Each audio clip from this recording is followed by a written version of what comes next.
காலம் வேற வர ஆரம்பிச்சிருச்சு. நீ ஓடி ஆடி வேலை செய்ய முடியாது. ஒரே சொட்டிங்காக இருக்குது.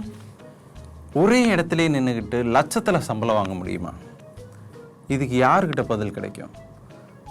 பேசாமல் நாம ஏன் இதை மார்க்கிட்ட கேட்கக்கூடாது? மார்க், எனக்கு இதுக்கு ஆன்சர் சொல்லுங்கள். ஒரே இடத்துலையே எந்த வேலையும் செய்யாமல் நல்ல சம்பளம் எனக்கு வேணும். டெஃபினட்டாக சொல்லிட்டா போச்சு. எந்த வேலையுமே செய்யாமல் நம்ம நின்றுக்கிட்டே இருக்கக்கூடிய ஒரு வேலை, அதுவும் சிலை போல அப்படின்னா அந்த வேலைக்கு பேர் வந்து ஹியூமன் மேன்க்யூன், அதாவது மனித பொம்மை. நிறைய டெக்ஸ்டைல் ஷோரூம்ஸ் இதெல்லாம் வந்து நம்ம பார்த்துருப்போம்.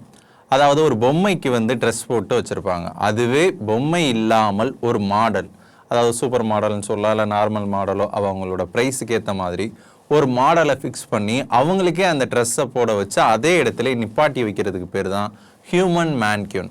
ஆக்சுவலாக உண்மையை சொல்லணும் அப்படின்னா இந்த பொம்மைகளுக்கு ஆடை உடுத்துகிற வழக்கம் கூட பிரெஞ்சு பீரியட், அதாவது பிரெஞ்சோட ஆதிக்கம் நிறைந்த காலமாக்குறது படிக்கிற 18th century தான் வந்து இந்த பழக்கம் நடைமுறைக்கு வந்தது.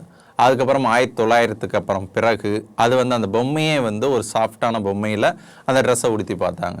அதுவே இப்போ இந்த நவீன காலத்தில் வந்து மனிதர்களுக்கு உடுத்தி பார்க்குறாங்க. இதில் என்ன பெனிஃபிட் அப்படின்னா, அதாவது மனிதர்களுக்கு வந்து போடும்போது அது எவ்வளோ ஃபிட்டாக இருக்குது, அது நேச்சுரலாக இருக்குது, அதுக்கப்புறம் அந்த துணியோட மடிப்பெலாம் வந்து எந்த அளவுக்கு பொருந்தி வருது அப்படின்றத ஃபைண்ட் அவுட் பண்ணுறதுக்காகவே இந்த சிஸ்டத்தை வந்து நிறைய நாடுகள் ஃபாலோ பண்ணுது. அதில் குறிப்பிடத்தக்க நாடுகள் அப்படின்னா Europe, south Korea, USA, Japan, இந்த நாடுகள்லாம் இந்த முறையை மிக அதிகமாக பின்பற்றுறாங்க. சொல்லப்போனால் இது மாதிரி சில மாதிரி மனிதர்கள் நிற்கிறதுக்கு வந்து 1 மணி நேரத்திற்கு 2000 3000 வரைக்கும் வழங்கப்படுது. மாத கணக்கு அப்படின்னா 4 to 5 லட்சம் வரைக்கும் தர்றாங்க. மார்க், நீ சொல்கிறதெல்லாம் கேட்டால் நல்லா தான் இருக்கு மார்க். ஆனால் ஒரே இடத்துல எப்படி ஓடாமல் ஆடாமல் நிற்கிறது? அது நம்மளுக்கு சிரமமாச்சு. நம்மளுக்கு அதெல்லாம் ரொம்ப கஷ்டம். பேசாமல் நல்லா அப்படி எந்நேரமும் தூங்கிக்கிட்டே இருக்கிற மாதிரி ஒரு சொர்க்கமாக ஒரு வேலை இருந்தால் சொல்லுங்கள் மார்க். எந்நேரமும் தூங்கிக்கிட்டே இருக்கணும் அப்படின்னா அதுக்கு ஒரு ஜாப் வச்சுருக்காங்க. அது பேர் தான் ப்ரொஃபஷனல் ஸ்லீப்பர். அதாவது இந்த மெத்தை தயாரிக்கிற நிறுவனங்கள் வந்து தங்களோட மெத்தை வந்து எந்த அளவுக்கு தரமாக இருக்குது, எந்த அளவுக்கு அதில் படுக்கும்போது தூக்கம் வருது அப்படின்றத ஃபைண்ட் அவுட் பண்ணுறதுக்காக இது மாதிரியான நபர்களை வந்து வேலைக்கு எடுத்துக்கிறாங்க. அவங்க நல்லா தூங்கக்கூடிய நேரம் எப்படி இருக்குது, என்ன ஏதுன்னு பார்த்து அவங்கள வச்சு ஒரு ட்ரையல் பீரியடாக கணக்கிட்டு இதில் வந்து எந்த அளவுக்கு சாத்தியமான தரம் இருக்குது அப்படின்றத ஃபைண்ட் அவுட் பண்ணுறாங்க. அதை தாண்டி மெடிக்கல் ரிசர்ச், சொல்லப்போனால் அந்த நாசா விஞ்ஞானிகள் கூட அந்த 6 மாதங்கள் விடாமல் ஒருத்தர் படுக்கையில் படுத்தா கூட அந்த படுக்கையில் எந்த பிரச்சனையும் வராமல் இருக்கிற மாதிரியான படுக்கைகளை கண்டுபிடிக்க முயற்சி பண்ணிட்டு இருக்காங்க. அது மாதிரியான மெடிக்கல் ரிசர்ச்சுக்கும் வந்து மனிதர்களை தேர்ந்தெடுத்து நல்லா தூங்கக்கூடியவர்கள், இந்நேரமும் தூங்கக்கூடிய தன்மை வாய்ந்தவர்களை வந்து அவங்க வந்து ஃபிக்ஸ் பண்ணிக்கிறாங்க. இது மாதிரியான நிறுவனங்கள்ல அந்த தூங்குறதுக்கு எவ்வளோ தெரியுமாங்க சம்பளம் தராங்க? 1 லட்சம் வரைக்கும் தராங்க மாதத்துக்கு. ஆண்டு வருமானமாக 10 to 15 லட்சம் வரைக்கும் அவங்களுக்கு கொடுக்கப்படுது. பொதுவாக இது மாதிரியான நிறுவனங்கள் எங்கெங்கெல்லாம் இருக்குது அப்படின்னா USA, ஜப்பான், ஸ்வீடன், ஜெர்மனி, அதாவது இந்த மிகவும் வளர்ந்த நாடுகள் அப்படின்னு இருக்கும் இல்லைங்களா, அவங்க தான் இது மாதிரியான விஷயத்துக்கும் கூட அதிகப்படியான முன்னேற்பாடுகளை செஞ்சு காசை கொடுத்து நிறைய விஷயங்களை புதுப்பிக்கணும், புதுமையாக மாற்றணும் அப்படின்றதுக்காக நிறையவே வந்து முயற்சித்துட்டு இருக்காங்க. அது வெற்றியும் பெற்றுட்டு இருக்காங்க. பல பேர் இதில் பல லட்சம் சம்பாதிச்சுக்கிட்டே இருக்காங்க. மார்க், நீங்கள் சொல்கிறது கேட்க ரொம்ப நல்லா தான் இருக்குது. ஆனால் மாதக்கணக்கில் தூங்க சொல்கிறீங்க. நான் என்ன கும்பகர்ணனா அத்தனை மாதம் தூங்குறதுக்கு? நம்மளுக்கு வேற மாதிரி அப்படியே ஜாலியாக விளையாண்டுக்கிட்டு ஒரே கலகலப்பாக இருக்கணும் மார்க். அது மாதிரி ஒரு வேலை இருந்தால் சொல்லுங்கள். தீம் பார்க் பிடிக்காதவங்க யாராவது இருக்க முடியுமா?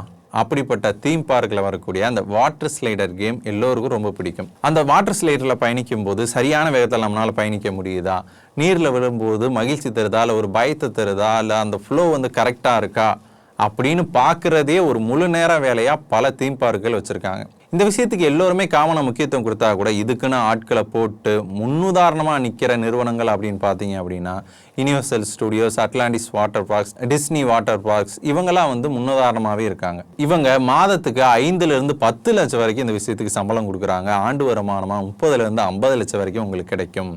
மார்க், ஐடியாலாம் செம்மையாக இருக்குது மார்க்.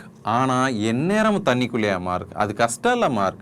ஜலதோஷம் பிடிச்சிக்கும், எவ்வளோ வேலை இருக்குது. அது இல்லாமல் தண்ணிக்குள்ளே நான் தான் செக் பண்ணுன்றீங்க. தப்பி தரையில் விழுந்துட்டா என் நிலைமை என்ன ஆகுறது? இதான் நம்மளுக்கு சரிப்பட்டு வராது மார்க்.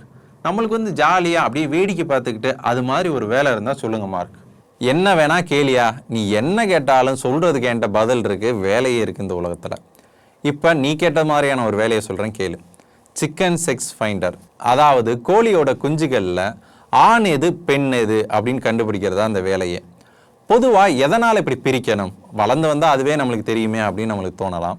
இதற்கான பதில் என்ன அப்படின்னா, நிறைய நாடுகளில் முட்டைக்காகவே கோழிகளை வளர்க்கறது உண்டு. அப்படி வளர்க்கும் போது அதில் ஆண் இருந்தது அப்படின்னா அது வந்து முட்டை தராது. அப்போ வளர்த்து விவசாயிகளுக்கு வந்து ஒரு வேதனை தரக்கூடிய விஷயமா மாறிடும். ஏன்னா அவங்க நிறைய ஊட்டச்சத்து போட்டிருப்பாங்க, எல்லாம் வந்தாலும் அதை அவங்க தனியாக கறிக்கு கொண்டு போகிறவங்களா இல்லாமல் வெறும் முட்டைக்காக மட்டுமே அந்த கோழி வளர்க்குறவங்களா இருந்தால் அது மிகப்பெரிய நட்டம் தான் அவங்களுக்கு. அதனாலேயே வந்து இதை கோழி குஞ்சுகளை வந்து கரெக்டாக இது ஆண் இது பெண் அப்படின்னு பிரித்தறிய தெரிஞ்சவங்களுக்கு அதிகப்படியான சம்பளம் தரப்படுது. சொல்ல போனால் மாதத்துக்கு 5 லட்சம் வரைக்கும் தராங்க. வருஷத்துக்கு நீங்களே கணக்கு பண்ணி பாருங்க, 60 லட்சம், ஒரு 1/2 கோடியை தாண்டி இருக்கு.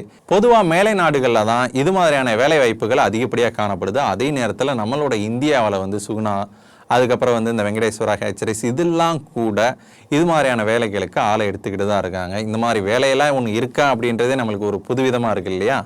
அடா பின்றீங்க மார்க், இது மாதிரி ஒரு வேலையை நான் இது வரைக்கும் கேள்விப்பட்டதே இல்லை மார்க். சூப்பராக இருக்குது.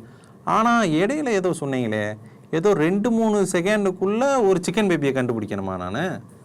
மார்க் இதெல்லாம் நியாயமா மார்க்?